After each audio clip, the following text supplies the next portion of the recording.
Hey, it's TJ back with you again. We got through the whole assembly video. You pretty much know everything that you need to know, so you really don't have to watch this if you want, but I'm going to give you a few more tips and tricks, kind of best practices, you might say, that may improve your experience or just keep you from having to learn them the hard way, or just be able to do things a little bit easier. So one of the first ones I can think of is pertaining to your gate chain. So this is the entry door for your big pig drop trap that allows you to easily access it when it's in the down position. So you can get in here, you can mess with your winch, you can raise it up in the air, do whatever you need to do, and then whenever you go to close it, to hold it in the closed position is where you'll need this chain.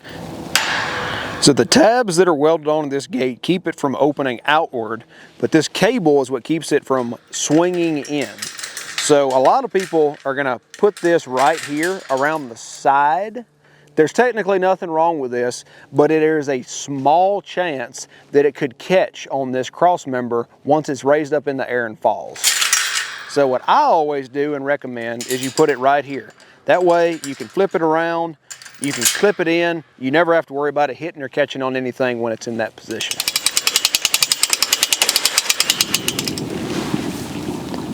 So another great tip, something that you always want to keep in mind, is whenever you're using the big pig drop trap, you want to try to concentrate your corn in the center of the trap. So the reason for this is you want your pigs as close to the center as possible whenever you press the drop button. If you have corn spread out and pigs are all around the edge, it's possible that one may squirt out or you may lose one whenever you press that drop. So concentrate your corn in the center of the trap. That way you have the highest odds of catching the whole group of pigs. So you heard David talk about earlier a tip that he had for leveling the trap. So one example, if this trap is sagging lower on one side than the other and you want to raise it up to make it as even as possible, you can raise it up to where it's level. And then one thing that I do sometimes is just push this leg all the way out to where this is pressing up against this ring here. And these are so big that you don't have to worry about them binding. So you can press this up against the back side of the ring and it'll hold it in that position up and down from side to side to keep it as level as possible.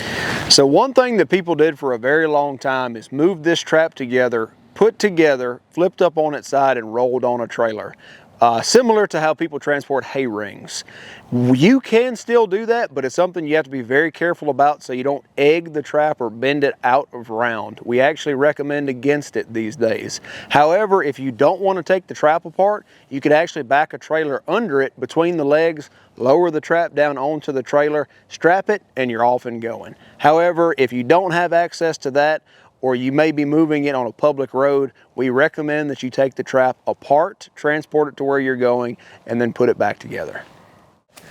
So we've been over pretty much everything from start to finish, assembly, tips and tricks, best practices, but we're gonna end with arguably the most important thing of all, and that's pre-baiting. So by pre-baiting, I mean prepping your site properly to get those pigs in the neighborhood and concentrated in one area so you have the best chance of catching them as fast as possible. So you want to pre-bait your site before you ever bring the trap in, and you need to have those pigs coming in consistently night after night after night for as long as possible before introducing the trap. You need to make sure you never let those pigs run out of bait. You want them to develop a dependency on the bait site, and if you can have those pigs coming in 4 to 5 or more nights in a row before you introduce the trap, your likelihood of catching them on the first, second, or third night goes up exponentially. So you want to have a great pre-bait routine before you ever introduce the trap to increase your chances of success as much as possible. Thank you for tuning in, and we thank you for your purchase of a big pig drop trap and a HogEye camera. Everything's covered under a great warranty. The trap's covered under a 1-year warranty, and the cameras are covered under a 4-year warranty. We're based right here in the United States. Call either one of the numbers below, and we'll be more than happy to help you in any way possible.